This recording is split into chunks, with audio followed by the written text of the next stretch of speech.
네, 떠도는 여러분의 고견을 떴습니다. 오늘 스카이데일리의 기사인데요. 문제의 그 단독 기사 낸 거 있죠? 그거에 대한 겁니다. 사설로 일갈했네요. 제목이요. 언론 겁박이란 칼날의 제동건 법원입니다. 부제목은요. 표현의 자유, 비인권 보호 주장에 법원 응답하다. 다툼의 여지란 가짜뉴스로 단정 어렵다는 의미. 진짜 민주주의라면 불편한 보도까지 인정하는 것. 이런 부제목인데요. 스카이데일리가 사설로 일갈합니다. 일단 그대로 읽어드립니다. 스카이데일리 허겸 기자에 대한 구속영장이 기각됐. 허 기자는 1월 12.3 비상계엄 당일 계엄군과 주한미군이 중앙선관위원회 선거연수원에 있던 중국인 간첩 99명을 체포해 주일 미군 기지로 압송했다는 내용을 보도했다. 이를 두고 서울경찰청 사이버수사대는 위계에 의한 국무집행 방해, 전기통신기본법 위반 혐의로 19일 허 기자에 대한 구속영장을 신청했다. 그러나 서울중앙지법원은 21일 이를 기각했다. 법원은 구속 필요성 자체를 인정하지 않았다. 이정재 영장전담 부장판사는 법리적 다툼 여지가 있다며 이미 상당 부분 물증과 진술이 확보됐고 피의자의 연령과 사회적 유대관계를 볼 때 구속 사유가 없다고 밝혔다. 이는 언론 보도에 대해 구속이라는 중대한 조치를 취하려 한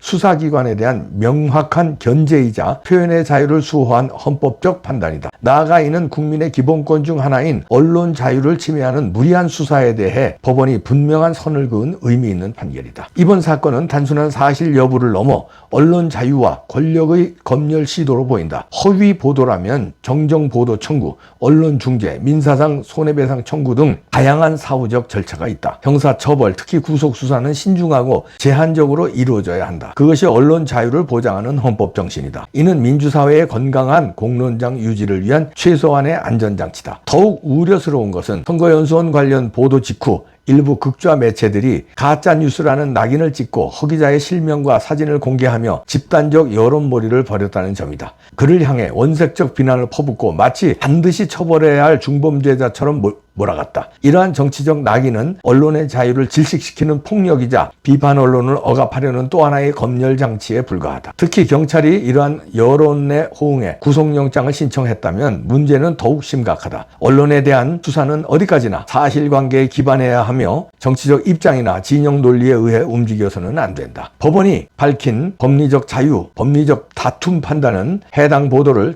가짜뉴스로 단정하기 어렵다는 의미이며 수사기관의 과잉 대응을 경고하는 신호이기도 하다. 우리는 가짜뉴스라는 용어가 얼마나 다의적으로 남용되는지 똑똑히 보고 있다. 불편한 진실, 비판적인 시선, 국가 안보 문제 제기조차 가짜라는 이름으로 묶이면 결국 언론은 위축되고 진실은 침묵한다. 특히 중공 개입 의혹, 선거 개입 가능성 같은 민감한 이슈는 더욱 그렇다. 사실이라면 국가안보에 관한 중대 사안이고 설령 의혹이라도 국민이 알 권리를 통해 진실을 추적해야 한다. 이번 스카이데일리 기자 구속 시도는 그런 구조적 문제 제기를 범죄화하려는 시도였다. 법원이 이를 막아선 것은 다행이나 이는 시작일 뿐이다. 언론이 펜을 들고 진실을 쫓을 수 있도록 언론계 전체가 이를 어느 한 기자의 사건으로 치부해서는 안 된다. 이 사건의 진실은 재판에서 드러날 것이다. 스카이데일리는 재판을 통해 보도의 정당성을 법적으로 입증할 준비를 하고 있다. 공개하지 않은 일부 사실은 공개하고 취재원 비인권 보호를 위해 일부를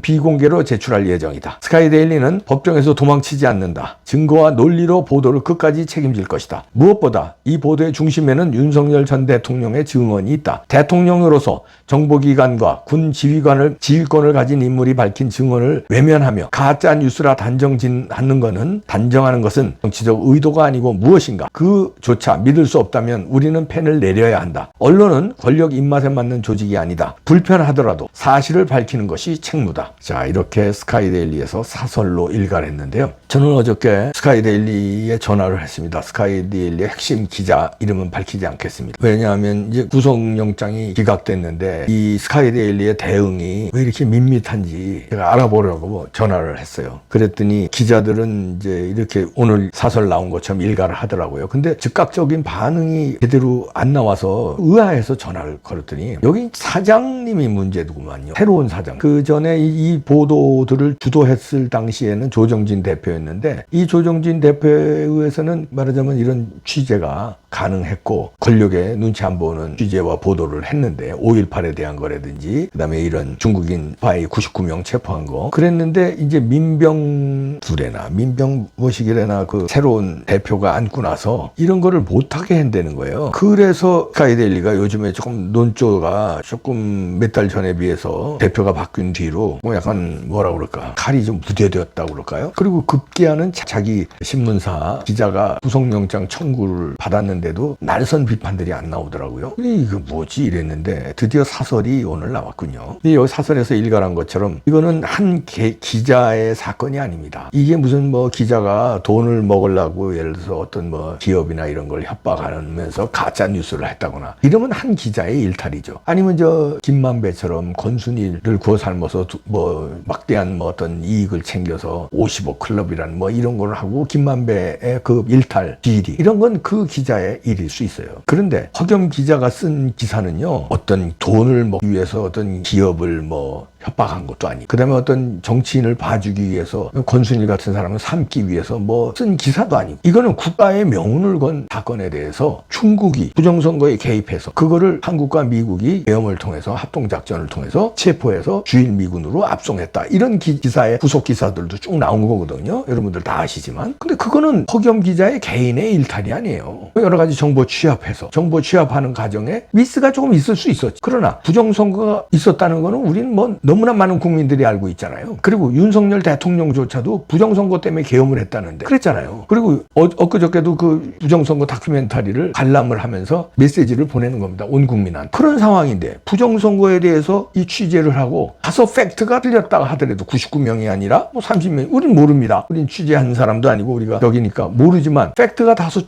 틀렸다 하더라도 그걸 갖다 구속을 시킨다? 그렇다면 물어보는 거예요. 그동안에 얼마나 많은 가짜뉴스 나왔어. 이건 아무것도 아니고 뇌송송 구멍타 알죠? 광우병 그거 보도 어떻게 된 거예요? 그거 가짜 아니에요? 그럼 구속시켰어? 그거 집중 취재한 CP 책임 PD가 나중에 사장 됐어요. 오히려 영전했어. 그리고 태블릿 PC 이런 거 구속됐어요? 그거 방송한 손석희 구속됐어요? 아니 그거 말고도 무슨 뭐 이저 생태탕 사건도 있었고 그다음에 김대엽 보도한 것도 있었고 그다음에 이 뭐 최근에는 주울리 보도 가짜라는 거 다 나왔잖아요. 그다음에 저 윤 대통령과 한동훈이 첼리스트하고 어쩌고 저쩌고 한 거 다 가짜라는 거 나오잖아요. 또 최근에는 지기현 판사 뭐 룸사롱에 갔다 어쨌든 그런 거 다 구속시켜야 되게? 그럼 취재를 어떻게 해? 언론이 죽는 거지. 아니 자기네들 입장에서 기분 나쁘다고. 그러니까 저는 이 구속영장을 청구한 이 서울경찰청 사이버 수사대 이걸 이제 신문 기자에 대해서 이렇게 구속영장을 신청했는데 여기에 대해서 서울중앙지법원이 기각한 거는 그나마 다행이다. 그래도 우리나라가 사법부가 그래도 이런 걸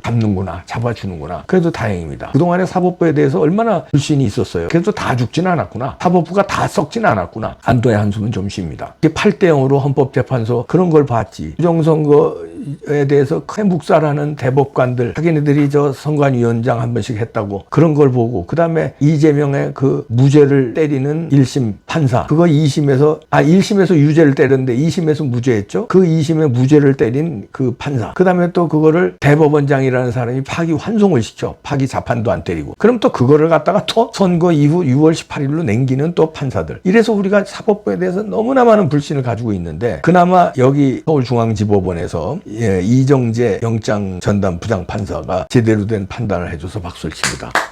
아직 사법부는 그래도 살아있다. 6월 18일 날요 이재명에 대해서 심판해야 돼요. 대통령 선거 결과 대통령에 이재명이 당선되든 당선 안 되든 그거 상관없이 법은 법대로 가야죠. 법이 왜 대통령 될 사람한테는 쫄고 안 될 사람은 가혹하게 하고 기자한테는 이렇게 언론 취재한 걸 갖다가 이렇게 가혹하게 구속을 때리고 안 됩니다. 그 파기환송을 시킨 거 아니에요. 대법원에서 전원일치해서 전원 합의체에서 그러면 파기환송에 대한 결과를 내야죠. 6월 18일 날 낸다는 거 아니에요. 대통령에 당선됐다고 안 내면 안 됩니다. 그건 사법부가 우리는 그냥 상권분리 포기한 사람들입니다. 우리는 다 그냥 법을 무시하는 사람이다 하고 다 만세를 부르는 꼴이에요. 항복을 하는 꼴이에요. 누구한테? 이재명한테. 사법부 전체가 항복하는 꼴입니다. 그때 만약 판결을 안 내리면 6월 18일 날 판결 내린다고 공표했잖아요. 국민들한테. 근데 대통령이 당선됐으니까 안 한다. 그러면 사법부가 판사들이 다 그냥 만세 부르는 걸로 아주 그 우리나라 사법부는 치욕의 역사가 되고 세계의 조롱거리가 될 겁니다. 그런데 여기서도 얘기했지만 일부 다른 거 가지고 이렇게 구속영장 체인데 그걸 기각하면서 여기에 대해서 뭐라고 판단했냐면요. 법리적 다툼의 여지가 있다. 그 다음에 이미 상당 부분 물증과 진술이 확보됐다. 이런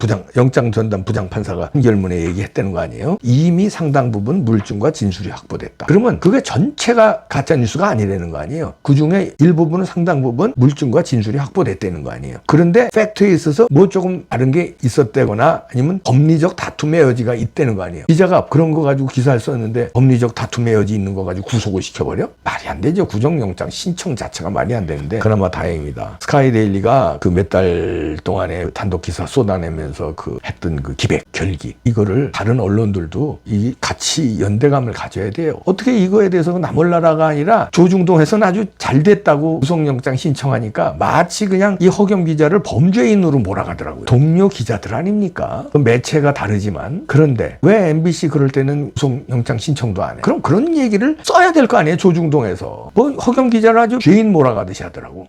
참 우리나라는 진짜야. 나는 진짜 너무 언론이 그래, 사법부가 그래. 물론 이런 부장판사도 있지만 이름 다시 올려드립니다. 이정재 영장 전담 부장판사도 있고 훌륭한 기자들도 있지만 전반적으로 참 어떻게 이렇게 됐습니까? 참.